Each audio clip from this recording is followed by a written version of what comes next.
mati dalam hidup, mereka tetap hidup dalam kematian. Maka marilah kita membacakan surat Al-Fatihah khusus buat Abah Ali. Kita mendoakan perjalanan terakhir beliau berpindah alam, ya. Dikatakan oleh baginda Nabi, al-mu'minuna la yamutuna bal yankiluna min daril fana ila daril baqa. Hanyalah berpindah. Bagi orang-orang yang sudah kenal diri, kenal Allah, yang sudah bangun dari tidur, karena pada dasarnya kehidupan ini, kata Nabi, an-nasu niyamun, manusia itu tidur, wa idamatu intabahu, tapi ketika mati bangunlah dari tidur.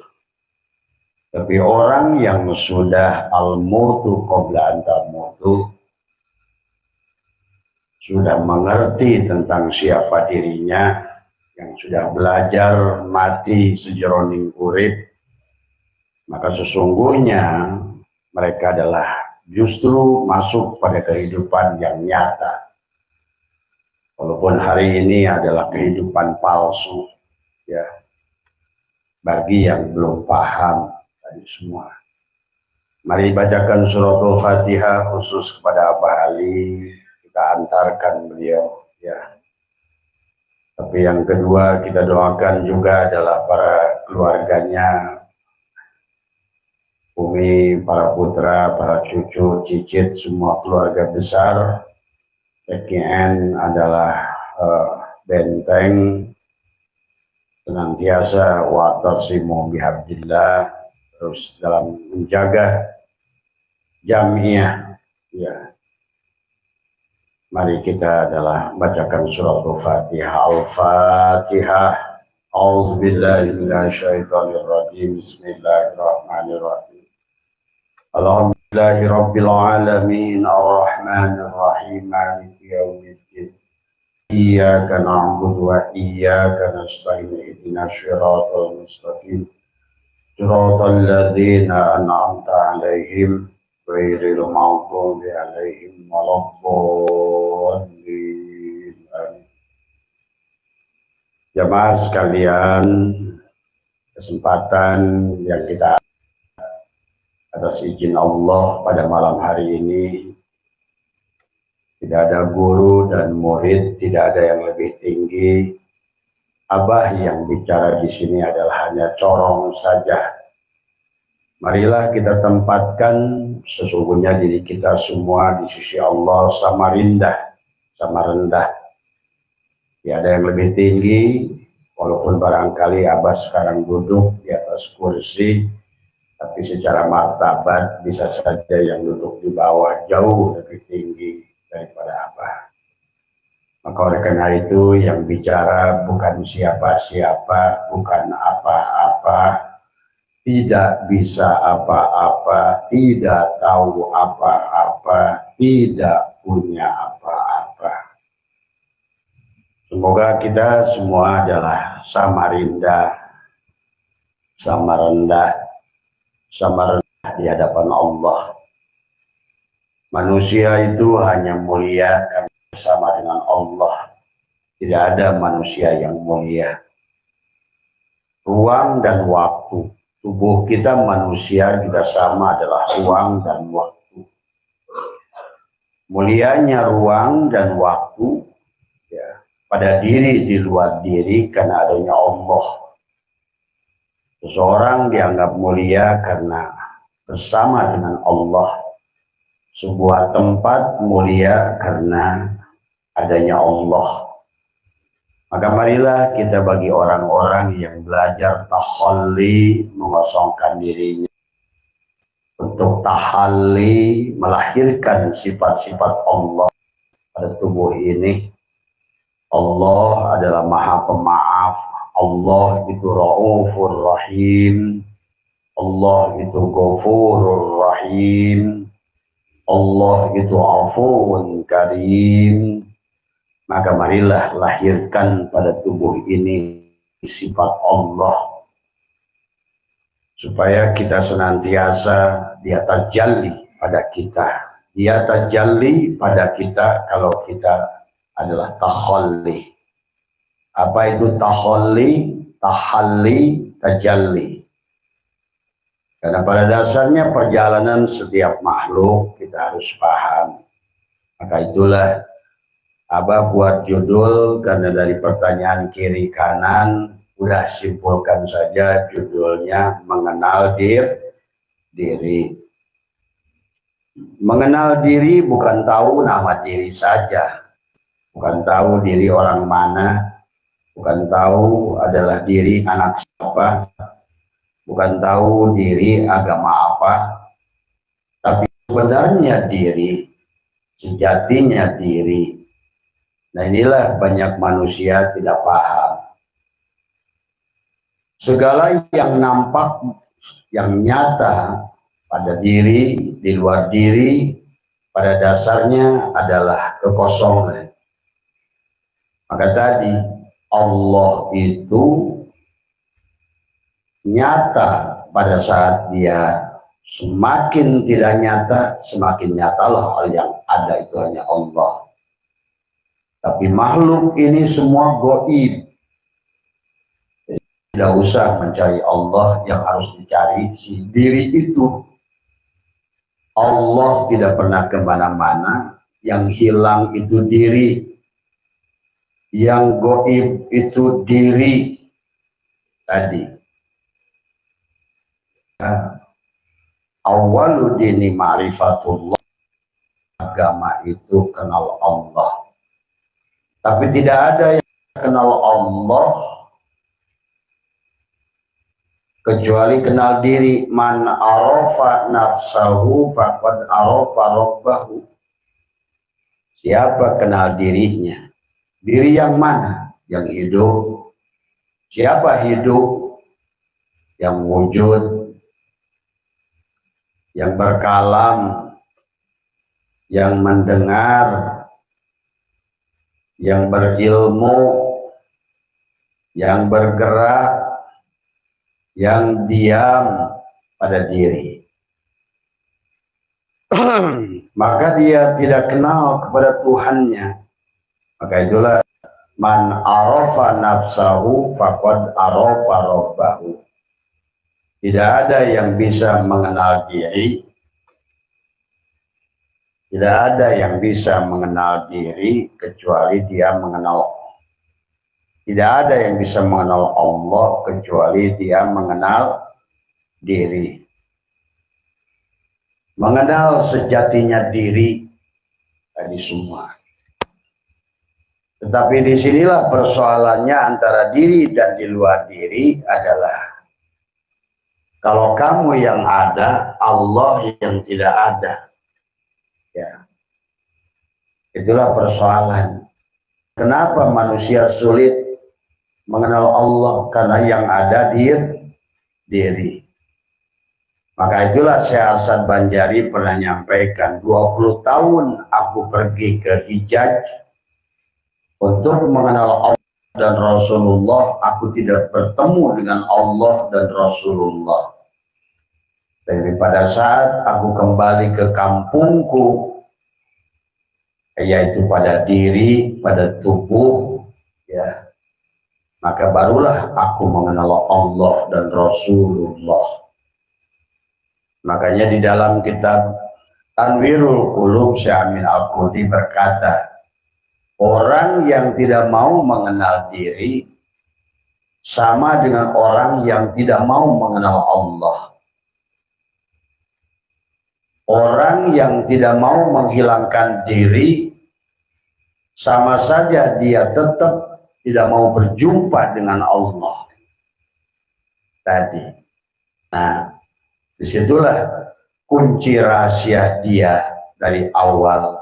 Kalau kamu yang ada, maka aku yang tidak ada. Maka para ulama mengenali dengan istilah martabat alam 7. Martabat alam 7 dari mulai kosong, kemudian menjadi titik 1, ta'yin awal menjadi titik 2 ta'yin sani, sampailah di alam af'al menjadi alif. Itu perjalanan dari mulai Allah berfirman, hal ata alal insani hinum minad dahri lam yakun syai'an madhkura, sekarang sudah wujud segalanya. Nah inilah maka orang tidak akan dengan kenal diri, dia akan kenal Allah. Tapi untuk kenal Allah, dia harus mati. Dan memang hadisnya bahwa sesungguhnya innakum lantaro robbakum hatta tamutu. Kamu tidak akan bisa melihat Tuhan kalian kecuali kamu mati.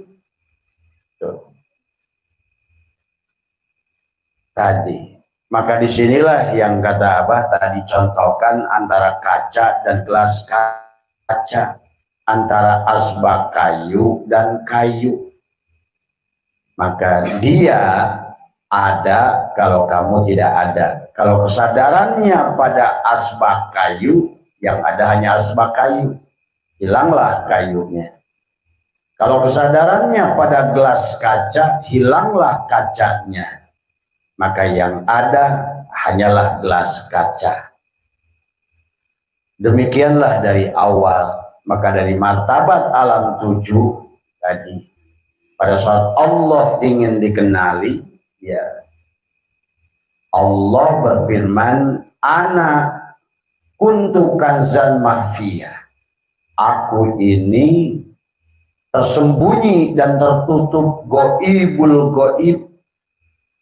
Tapi fa'ahbabtu an urafah, aku suka dikenali, aku mau dikenali. Fakhalaqtul khalqa likai urafah, kemudian aku mentajalikan diriku. Nah itulah dijawab oleh Allah surat Nur ayat 35, Bismillahirrahmanirrahim. Allahu nurus samawati wal ardh. Itu Allah itu mubtada, nurus samawat khobar mubtada. Allah adalah Allah, tajali kepada Nur Muhammad sebagai khobar mubtada. Maka yang pertama sebelum mengenali diri, tujuannya mengenali diri untuk bersyahadat kepada siapa diri zahir dan siapa diri batin. Maka di awal penciptaan Allah asalnya kosong, tajalli kepada nur. Asalnya kapas, tajalli menjadi benang. Asalnya manis, tajalli menjadi gula. Asalnya asin, tajalli menjadi garam. Maka Muhammad itu diri dohir Allah, disebut dengan Rasulullah, utusannya. Utusan si manis itulah gula. Utusan si panas disebut api. Si panas, si api, si garam, dan segala yang maujud adalah wujud Muhammad tadi semua. Maka tadi wa ma arsalnaka illa rahmatan lil alamin. Hei manis, hei gula, tidak kuutus engkau, kata si manis, kecuali sebagai rahmat mengantarkan aku kepada si Adam nanti. Tadi semua. Hei asin, hei garam, kata si asin, aku utus engkau untuk membawa rahmat. Tadi. Hei api, aku utus engkau membawa rahmat panasku. Nah ini. Maka kita harus mengerti nama zatku Allah nama wujudku Muhammad, maka harus kenal kepada Nur Muhammad ini. Maka mengenal diri sebenarnya adalah akan kembali kepada mengenali sebenarnya diri dohir ini, diri batin ini Nur Muhammad. Adapun diri dohir juga adalah Nur Muhammad tadi semua ya. Nah itulah maka ada ayat dalam Al-Quran, makana Muhammadun aba ahadin min rijalikum walakin Rasulullah. Nah inilah Rasulullah itu. Rasulullah itu ya diri dohir Allah yang bernama Muhammad. Itulah Rasulullah. Rasulullah yang nanti adalah ditiupkan pada setiap hembusan ahad pada Ahmad, hembusan Ahmad itu pada Muhammad, segala yang dohir. Nah inilah kita mengenal diri. Karena nanti kita harus kembali lagi ke situ. Wal awalnya itu, wal akhirnya itu, wal dohir itu, wal batin juga itu. Ini semua ya. Nah inilah kenapa kita harus konsepnya di penghujung perjalanan kita ini adalah kita harus bisa mati sejeroning urif supaya urif sejeroning mati. Karena kalau kamu wujud, Allah Adam. Kalau kamu hidup, Allah yang mati. Kalau kamu yang mendengar, Allah yang tuli. Kalau kamu yang bicara, Allah yang bisu. Karena kamu, ana, anta, ana. Nah, mari kita pahami dulu tentang syahadat sejati. Pada saat Allah itu adalah di alam goibul goib, sirru sir, dan dia ingin dikenali, maka dia tajalli menjadi Nur Muhammad. Tadi semua ya. Allahu nurus samawati wal ardh. Sekarang mana kapasnya? Tidak ada, sudah jadi benar. Zat sudah menjadi sifat. Nah, garam itu sifat, asin itu zat, gula itu sifat, adapun manis itu zat. Tadi semua. Es batu itu sifat, adapun air zat. Zat adalah sifat dan sifat adalah zat. Tadi kayak rokok esek kata Abah juga. Ana, anta, ana. Sebenar-benarnya anta, ana. Tapi harus pahami pada posisi si anta, harus pahami pada posisi si zat, harus pahami pada posisi si sifat. Maka disinilah sebetulnya perjalanan mulai. Pada saat ada syahadat sejati, si zat nanya masih sifat.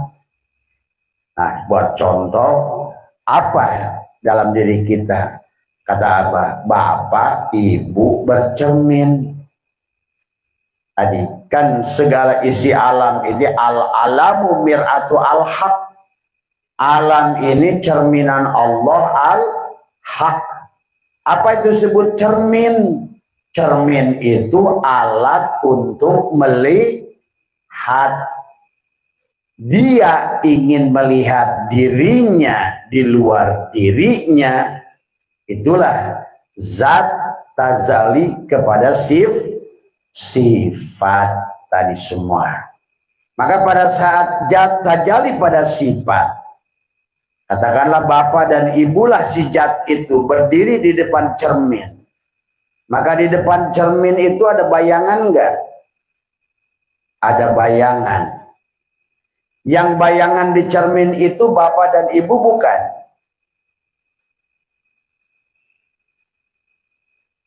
Dia bukan bapak dan ibu, tapi tidak lain daripada bapak dan ibu. Pada saat bapak dan ibu bercermin, sama nggak sebangun yang di cermin yang di luar cermin? Bentuknya sama, rupanya sama. Dekat tak bersentuh, jauh tak berjarak. Tadi goyang yang di depan, goyang juga yang di cermin. Nah, di awal yang disebut syahadat sejati, ibu yang bercermin nanya kepada bayangan yang di dalam cermin. Siapa kamu? Kata ibu. Ibu ngaca. Nanya pada bayangan di kaca. Siapa kamu? Terus gimana kalau jawabannya kata yang di kaca? Aku tuanmu. Kira-kira kaget nggak? Gitu. Siapa kamu? Aku Tuhan. Oh, kata ibu yang bercermin, kalau kamu Tuhan, berarti aku hamba. Nah, begitu tuh syahadat yang benar awal itu. Dia melihat diri dohir, si zat bertanya kepada sifat. Allah bertanya kepada Muhammad. Tadi semua. Kata ibu yang bercermin, kalau kamu adalah Tuhan dan aku hamba, coba kamu sembunyi. Kalau kamu bisa sembunyi, maka kamu Tuhan, aku hamba. Nah, nanti pulangannya dari sini cermin dulu, tanya dia. Siapa tahu dia ngejawab. Paling kabur nanti. Tiba-tiba kok bayangan ngomong ya. Tadi semua. Begitu dia sudah bertanya, itulah kisah-kisah kurang lebihnya dari tulisan-tulisan mereka ahli kasar. Dan bisa disaksikan oleh semua orang, akan dilakukan oleh semua orang kalau sudah kenal. Maka baik kata si sifat itu. Tapi ternyata sifat tidak bisa menghilangkan bayangan yang di depan. Akang nangtung berdiri depan cermin. Kata yang di cermin, kata bayangan Akang, kamu atau aku yang ada? Gitu. Kata yang di cermin, asalnya aku. Gitu. Kalau engkau berarti engkau Tuhan, aku hamba, kata si Jad. Kalau begitu coba katanya. Ternyata yang di cermin itu nggak bisa menghilangkan kita. Wong kita itu gimana mau hilang? Nah, itu. Makanya kan sekali-kali di cermin gini-ginian nih. Halo. Nah, kalau ingin bahagia, senyum. Maka senyum yang di sono. Inilah bahayanya kata Abah nanti. Sangkaan-sangkaan buruk itu. Karena kamu bayangan aku. Maka nanti di penghujungnya, nanti zaman sekarang udah bahasa kuantum. Oh, dulu Allah ngomongin kuantum. Gitu. Makanya sangkaan-sangkaan yang kita hari ini itu bahaya. Karena kamu adalah aku adalah kamu, itu di situ. Nah, setelah tidak mampu menyaksikan, tidak akhirnya diakuilah. Maka yang pertama mengatakan nama Allah itu siapa? Muhammadlah yang menyebut nama Allah itu. Dan siapa yang pertama kali menyebutkan nama Muhammad? Allah. Gitu. Tadi, jadi ada istilah nama Allah, ada istilah nama Muhammad. Maka bersaksilah mereka berdua setelah tahu posisi, yang satu zat, yang satu sifat. Maka akhirnya si sifatlah Muhammadnya berasal. Tiada Tuhan, tiada hamba. Allah tidak disebut agung karena nggak ada yang hina. Maka disitulah dia mentajalikan kalau di martabat alam 7. Karena tadi bertanya, ada yang bertanya tentang martabat alam 7. Maka terusan mari kita dohirkan dengan membahas martabat alam 7 tadi semua. Maka inilah angka 7 ini menjadi penting. Kenapa bulan Rajab bulan ke-7? Suratul Fatihah adalah 7 ayat. Kenapa dalam seminggu adalah 7 hari? Kenapa di alam dunia ini ada 7 air mutlak? Kenapa pada tubuh ini ada 7 air mutlak batin yang disebut dengan 7 latifah? Latifah kolbi, latifah syirri, latifah ruhi, latifah khofi, latifah ahfa, latifatun nafsi, latifatul kolab. Istilah satu ulama, bolehlah beda-beda, tidak apa-apa. Makanya nanti ada kewajiban dari tubuh ini, ya, tubuh kita pun menjadi suratul Fatihah. Kita harus tahu, karena segala sesuatu yang berkaitan dengan Allah, Rasulullah, surga, neraka, barja, sirat, mahsar, langit, bumi, tidak boleh keluar dari tubuh. Maka itulah baginda Nabi bersabda, man tolaba maula bi ghairi nafsihi faqad dhalla dhalalan ba'idah. Siapa segala mencari Allah, mencari Rasulullah, memahami sirat, memahami barjah, memahami langit, memahami bumi, tadi malaikat, iblis, jin, setan, dedemit, laut, gunung, tadi matahari, Merkurius, Venus, bumi, Saturnus, Uranus, Neptunus, Pluto, galaksi Bima Sakti, galaksi Skyway, keluar dari tubuhnya karena semua ada pada diri tadi. Maka inilah orang-orang yang tidak kenal dirilah yang akan membahas Isra Mi'raj itu. Nabi Muhammad pergi ke langit di luar diri. Itulah tentang angka 7 tadi. Maka martabat alam 7 adalah martabat tingkat kesadaran. Maka disebut alam ahadiyah, alam kosong. Kenapa disebut alam kosong? Karena belum ada kejadian. Masuklah ke alam titik 1, disebut alam sifat, kejadian, takyin awal. Disitulah awal semuanya dari titik itu. Maka Abah suka bahas seluruh dunia ini dihimpun, adalah ayat-ayat Allah dihimpun di dalam ayat-ayat Qur'aniyah yang 114 surat, 30 juz, 6.600 sekian ayat dihimpun dalam suratul Fatihah. Suratul Fatihah dihimpun di dalam lafaz Bismillahirrahmanirrahim. Maka kalau orang sudah ngaji, ngerti, kembali lagi ke Bismillahirrahmanirrahim, maka hilanglah neraka sakor, hilanglah neraka jahil, hilanglah neraka jahanam, hilanglah siksa kubur, hilang, tidak ada lagi, karena sudah dibalut kembali dengan Rahman Rahim. Tuh. Kalau ada ustadz, kiai emang sih ngomong siksa kubur, siksa neraka, siksa apa, itu disebabkan karena dia mengkaji, belum kembali lagi kepada titik itu awalnya.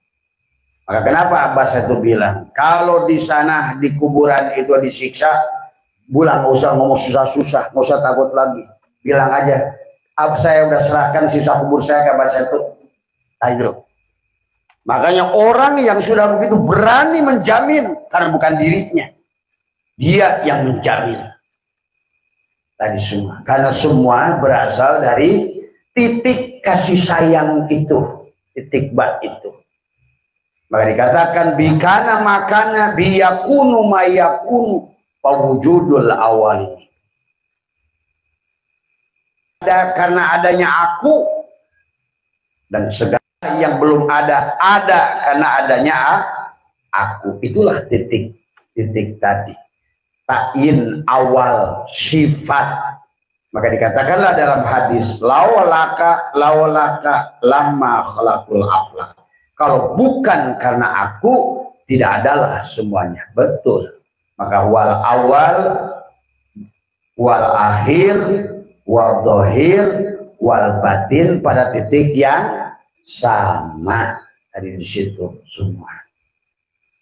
Itu Pak alam sifat, dari zat tajali ke sifat, sifat tajali ke asma, asma barulah tuh Tuhan itu ada. Sekarang itu bernama Allah. Jadi Nur Muhammad dulu, nama Allah dulu. Hah? Allah dulu, Nur Muhammad dulu. Nur Muhammad. Dari mana siapa yang menyebut nama Allah kalau nggak ada Muhammad?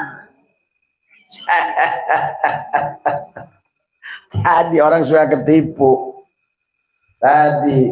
Tadi yang menyebut nama Allah siapa? Muhammad. Tadi yang nyebut nama Muhammad Allah. Zat menyebut sifat, sifat menyebut zat. Tadi semua. Nah, maka di dalam bahasanya si sifat itu kata si zat adalah dikatakan al insanu sirri wasirri sifati wasifati la ghairi. Tadi semua sama saja. Kata beras atau kapas sekarang sudah jadi benang. Kata si kapas, kamu adalah sirku, dan sirku tiada lain daripada aku. Tapi kata si benang, aku bukan kamu. Paham itu? Tapi kamu adalah aku. Pahami di sini rahasia berat ini. Tadi kata si beras kepada si nasi kuning, kamu adalah rahasiaku. Kuning, jangan ngaku-ngaku beras. Aku bukan kamu, tapi kamu adalah aku. Tuh.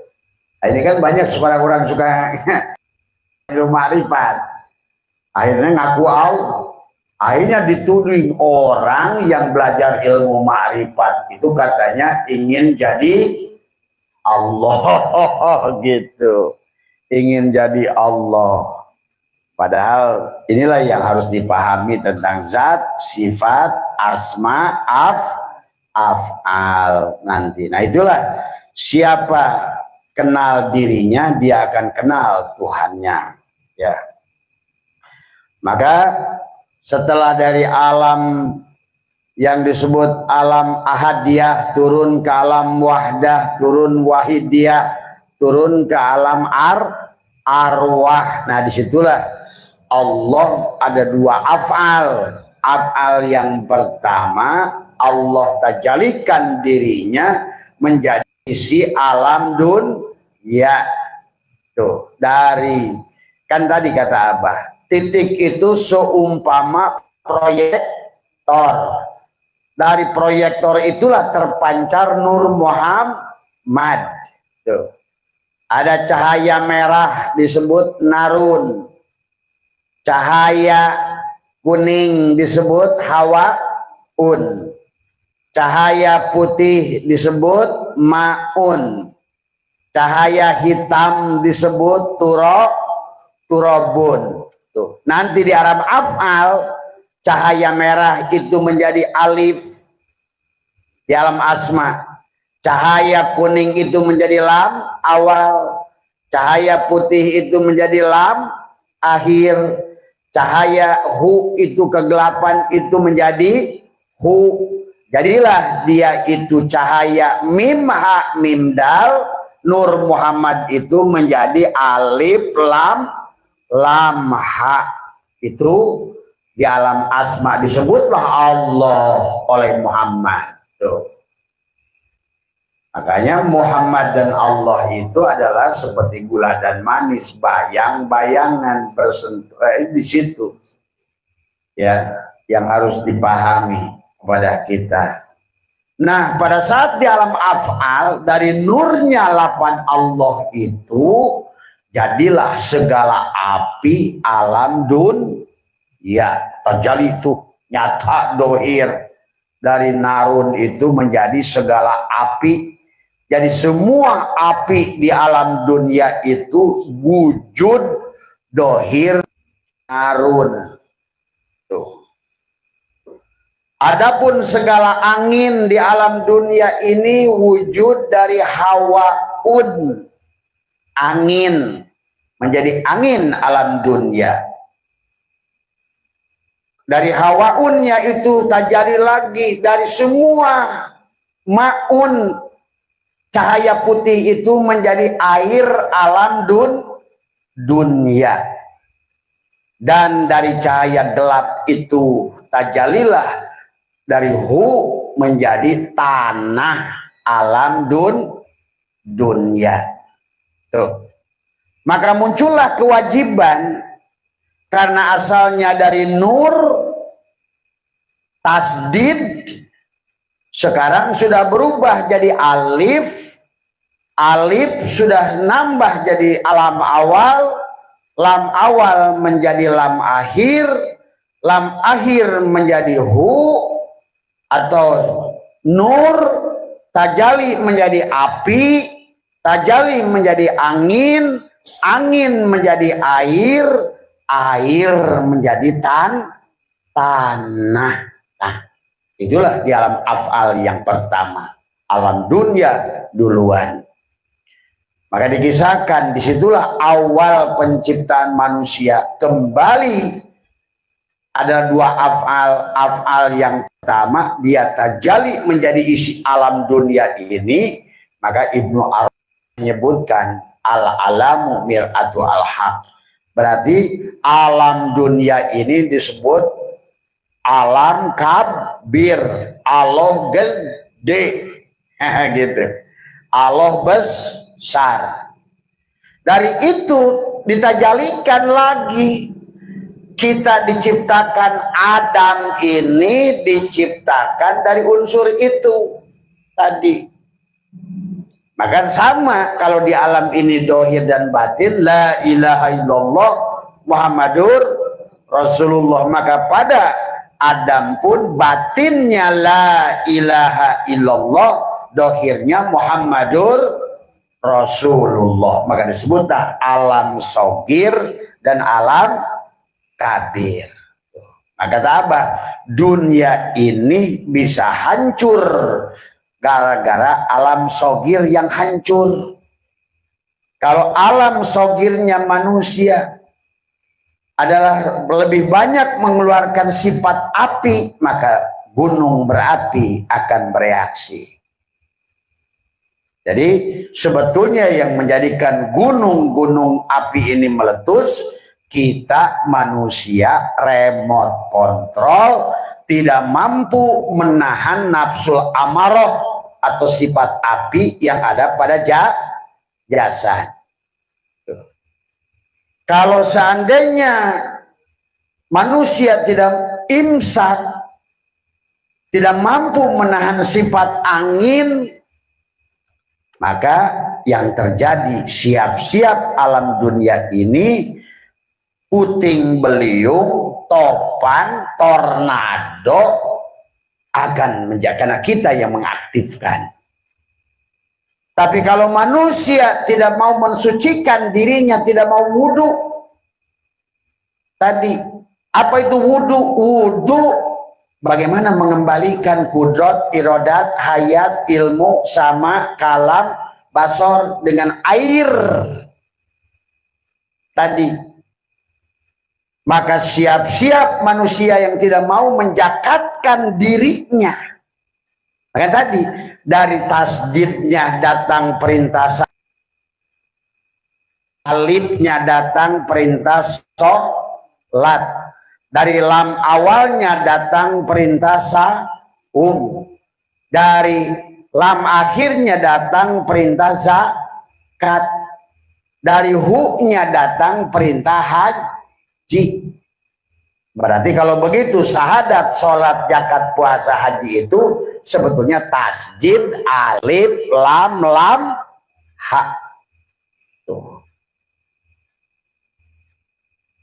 Maka tujuan kita adalah kembali bersyahadat secara syariat dan hakikat, mengenali, mengembalikan tasdid yang ada pada Allah dan tasdid yang ada pada Muhammad itu satu, syahadat.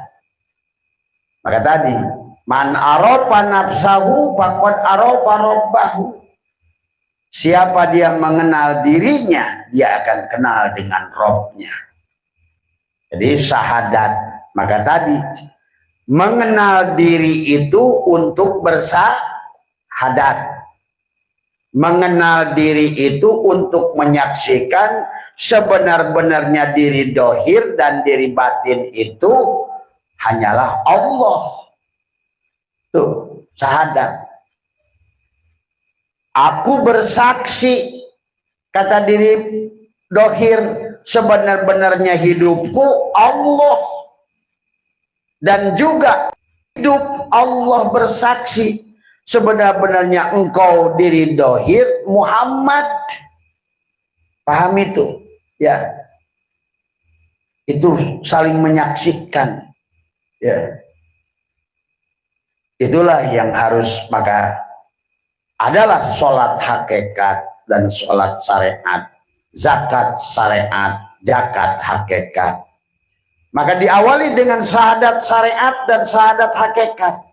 Syahadat hakikat adalah saling menyaksikan antara diri dohir tadi, antara Allah dan nur samawat Muhammad tadi semua. Tadi. Jadi syahadat hakikat itu adalah saling menyaksikan Allah dan Muhammad. Maka tadi nuliskan Allah dan Muhammad yang di masjid-masjid itu salah. Di kanan Allah, di kiri Muhammad. Sama saja di kanan adalah gula, di kiri manis. Sama saja di kanan jasad, di sini ruh. Nah sekarang kalau kayak begitu bisa hadir nggak di sini? Bapak kesini jasad apa ruh?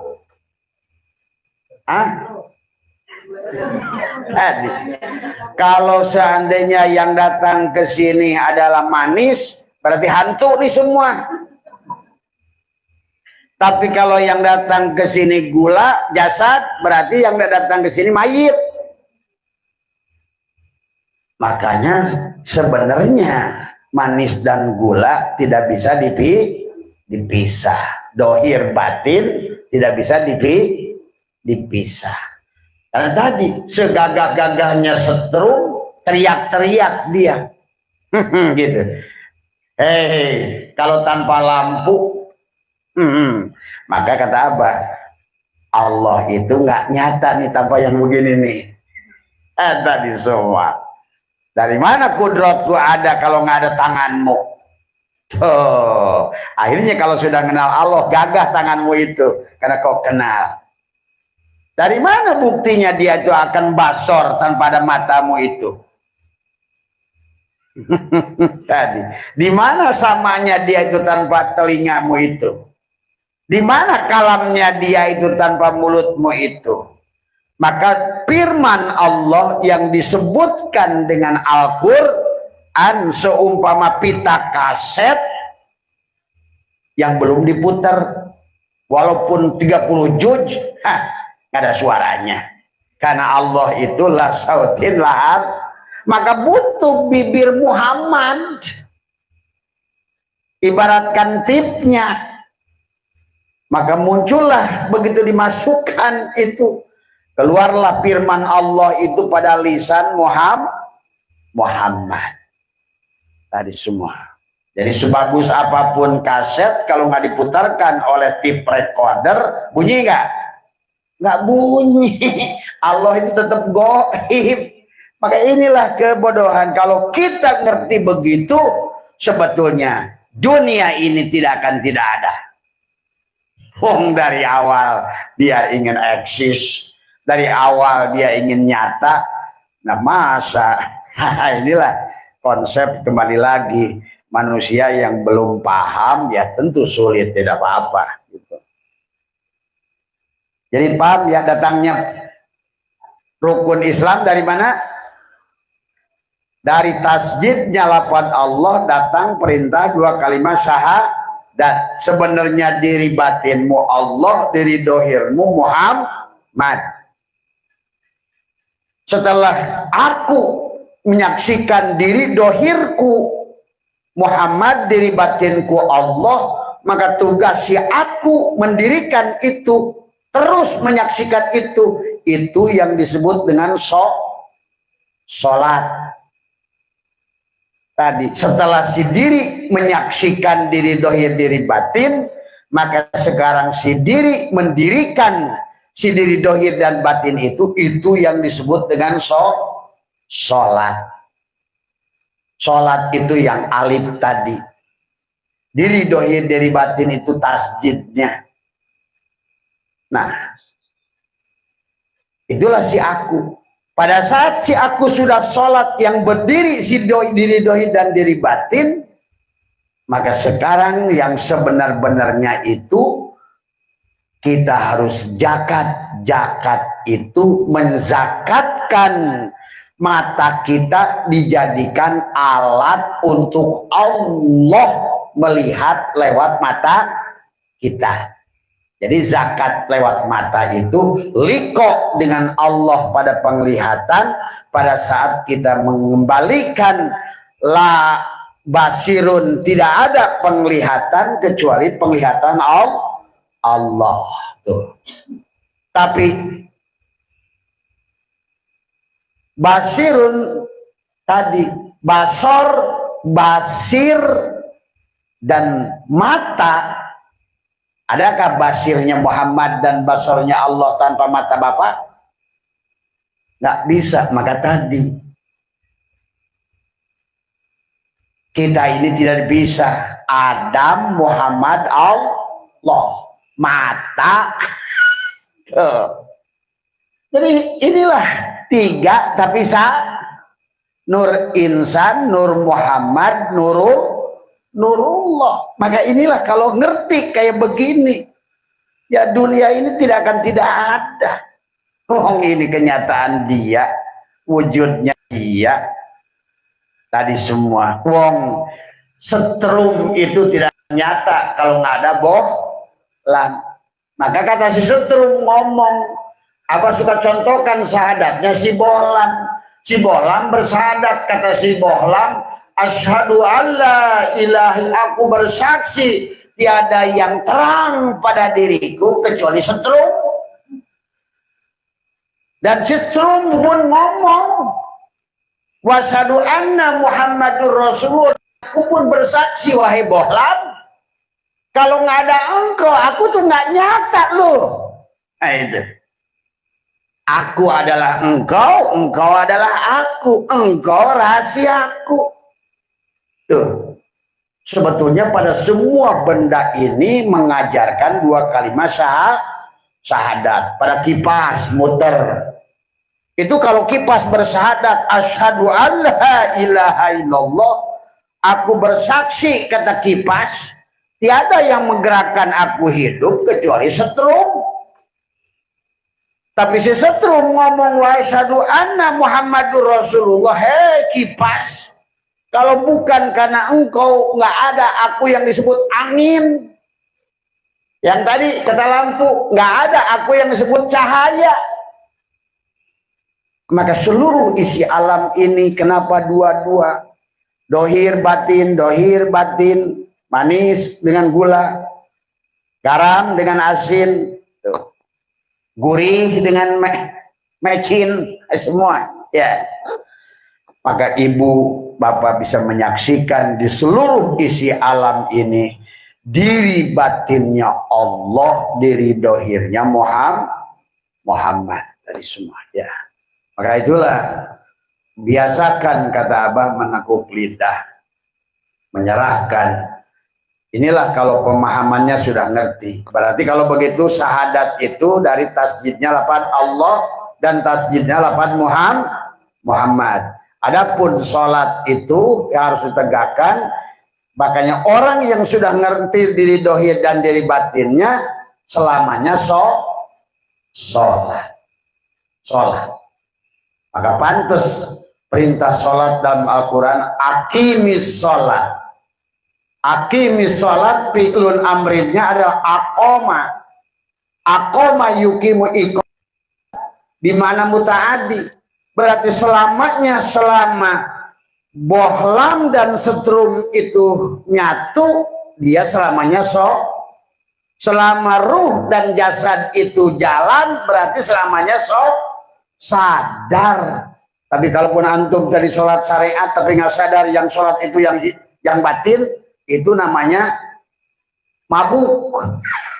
Sholat tapi mabuk.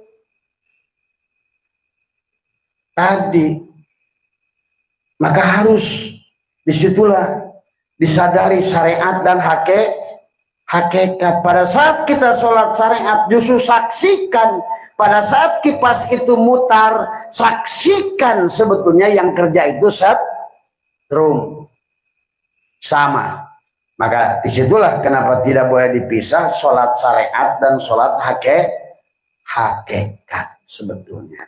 Tapi sholat syariatnya luas maknanya. Bahkan cek abah mah lagu goyang awak oge asalnya ini pil Allah, sama gak? Gak mesti begitu aja, karena itu syariat, namanya juga cara. Tadi semua. Saya mah pakai caranya, terserah pakai cara saya. Makanya abah pernah dulu nantang pada Gus Bah, kata saya, siapa bilang sholat Nabi Muhammad begitu? Tuh. Nah ini harus dipahami orang gini, sekarang udah melekat itu. Terlalu melekat bahwa sholat itu akwalun, af'alun, muhtatatun bitakbir, wa muhtatatun bitaslim. Seolah-olah sholat itu. Gitu loh. Nah inilah karena menyempitkan makna sholat. Akwalun, perbuatan, af'alun tadi yang diawali dengan takbir. Nah sekarang bener belum takbirnya?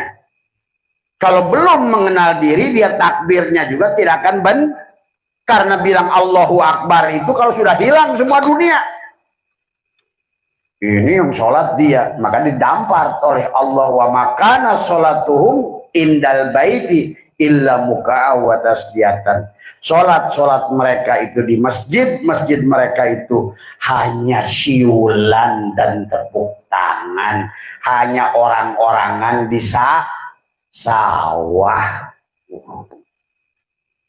Disinilah harus memadukan antara syariat dan hakikat. Tapi begitu orang sudah matang hakikatnya, syariatnya bisa beda-beda. Nah, ini dipahami lagi. Makanya tadi karena secara syariat pun Abah sudah jelaskan perbedaan 5 imam, lain-lain sholatnya. Gitu. Makanya nggak usah ribut urusan cara. Tadi, kalau kamu itu untuk menyaksikan fi'il Allah pada tubuhmu dengan awali dengan takbir, tadi gerakannya seperti itu boleh, dan itulah yang diijtihadkan para ulama itu. Tapi kalau orang lain nakolan batok tok sadar diri batin, jangan salahkan juga, namanya juga syariat. Tadi, kalau tadi saya nanya Mas Budi, kalau pusing pakai apa? Bodrek. Kalau Mas Topik pakai Paramet. Kalau Pak Tarani pakai bintang 7. Itu namanya tujuannya supaya sembuh daripada pusing. Cuma orang sekarang suka ribut tentang syariat. Akhirnya hakikatnya lupa. Banyak juga nih ikhwan TKN terjebak di torikot, berantem di jalan, tahu-tahu mati aja. Ditanya oleh Allah, marbukan Nabi, belum keburu berantem di jalan. Ini makanya di torikot ini orang yang terjebak banyak sekarang ini, ikhwan terjebak pada torikot. Torikot itu apa? Jalan. Tadi jalan ini semua yang ada di sini jalannya sama nggak? Beda-beda sampainya tujuannya. Nah itu yang penting. Tapi sekarang kadang-kadang ribut. Mukanya Mas Surabaya naik apa? Pesawat lawan, sepur dong. Kalau naik pesawat tuh beda. Gitu tuh. Nah itu yang sekarang ini. Udah naik sepur, disepakati naik pesawat. Naik apa Mas? Lion. Wah beda Mas, Garuda. Ah itu. Itulah yang terjadi hari ini. Sibuk, ribut, urusan lupa pada tujuan. Maka sekarang ini Abah saksikan. Kenapa Abah berkeliling? Karena orang terjebak pada torikot. Dulu Abah Anom pernah bilang, banyak yang jadi murid, tapi sedikit yang murid jadi. Karena semuanya terjebak pada hari semua. Akhirnya kemelekatan pada manakib aja. Melekatan pada khotaman saja. Melekatan pada dikir jahar saja, tapi makrifatnya nggak dipelajari. Tadi semua. Akhirnya ribut tentang cara. Begitu ada grup lain, jangankan torikot lain, satu torikot beradu. Ini pusat, ini bukan pusat, ini pusat. Itu mah sama aja. Makanya kalau saya nggak mau bawa-bawa. Tadi semua bebas Abah satu itu terbang di torikot manapun. Tadi semua karena saya tidak mau, karena saya menyaksikan 40 tahun lebih saya ngikuti Abah Anom, menyaksikan bergugurannya murid-murid yang terjebak di torikot.